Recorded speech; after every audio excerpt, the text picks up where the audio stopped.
السلام علیکم۔ آج میں آپ کو ایک کہانی سنانے جا رہی ہوں۔ یہ ایک سچی کہانی ہے۔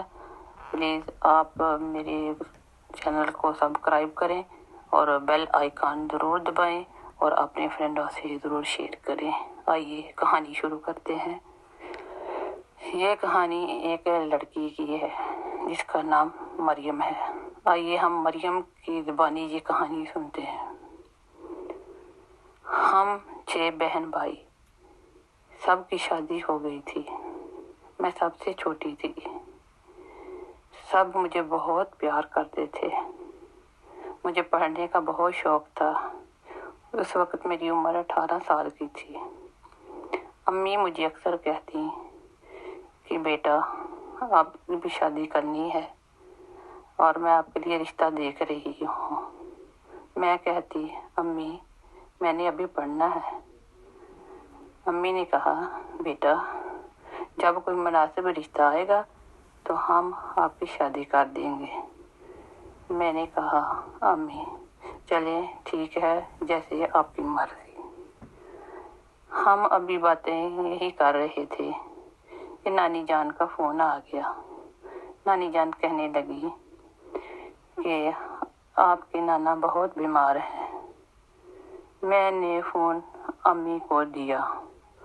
امی جان تیار ہو کر گاؤں چلی گئی۔ اس وقت میرے ایگزام ہو رہے تھے۔ گھر میں غم کا ماحول تھا۔ امی جان نے جا کر جلدی آنے کا وعدہ کیا۔ وہ جلدی ہی واپس آ گئی۔ اس وقت میرے پیپر ہو رہے تھے۔ ان کو پتہ تھا کہ میں اس وقت ایگزام دے رہی ہوں۔ میں نے سارے پیپر بہت اچھی طرح دیے، لیکن انگلش میں تھوڑی سی مجھے فکر تھی۔ مجھے پتہ تھا کہ انگلش میں شاید میرے کوئی نمبر کم ہوں۔ تو ایسا ہی ہوا کہ جب میرا رزلٹ آیا تو 1 نمبر میں فیل ہو گئی تھی۔ تو مجھے اس بات کا فکر تھا کہ مجھے اس ایگزام کا دوبارہ کرنا پڑے گا، پیپر دوبارہ دینا پڑے گا۔ انہی دنوں میں میرے لیے امریکہ سے رشتہ آیا تھا۔ یہ رشتہ میرے چچا جان نے کروایا تھا۔ لڑکے والے چاہتے تھے کہ لڑکی کو انگلش ضرور آنی چاہیے، کیونکہ وہاں زیادہ لوگ انگلش بولتے ہیں۔ تو میرے بڑے بھائی جان نے کہا کہ اس کو کسی ٹیچر کی ضرورت ہے، ہم اس کو انگلش ضرور سکھائیں گے۔ تو وہ جانتے تھے کسی ٹیچر کو۔ وہ کہتے ہیں کہ میں پتہ کرتا ہوں کہ اگر وہ ٹیوشن پڑھا دیں گے تو ہم مریم کو وہاں چھوڑ دیں گے۔ تو ایسا ہوا کہ 1 ہفتے کے بعد بھائی جان مجھے پروفیسر صاحب کے گھر لے گئے۔ وہ پروفیسر صاحب بڑی ایج کے تھے۔ بھائی جان نے ان سے بات کی کہ میری بہن ہے تو میں اس کے لیے انگلش کا ٹیچر کی ضرورت ہے، تو پلیز اگر آپ میری بہن کو یہ انگلش سکھا دیں تو وہ اچھی بات ہے۔ وہ کہتے ہیں کہ چلو ٹھیک ہے، میں کل سے آ جائے وہ سٹارٹ کر لے۔ تو میں ان کے ساتھ بھائی جان کے ساتھ وہاں گئی تو پروفیسر صاحب نے بھائی جان کو کہا کہ آپ ایسا کریں کہ فجر کی نماز کے بعد آپ اس کو بھیج دیا کریں۔ بھائی جان نے کہا کہ ایسا کیوں؟ وہ کہتے ہیں اس لیے کہ صبح کے ٹائم میں ٹھیک پڑھا سکتا ہوں، میرا دماغ بھی فریش ہوگا اور بچی بھی آ کے صحیح پڑھ لے گی۔ میں روز وہاں جاتی، میرے بڑے بھائی جان میرے ساتھ جاتے، وہ وہاں بیٹھتے اور میں وہاں پڑھتی۔ ایسے روز ہی ہوتا تھا۔ 1 ہفتہ ایسے ہو گیا۔ ایک دن بڑے بھائی جان نہ جا سکے، بیمار ہو گئے۔ تو وہ کہتے ہیں کہ آپ نے اکیلی نہیں جانا۔ تو امی جان کہنے لگے کہ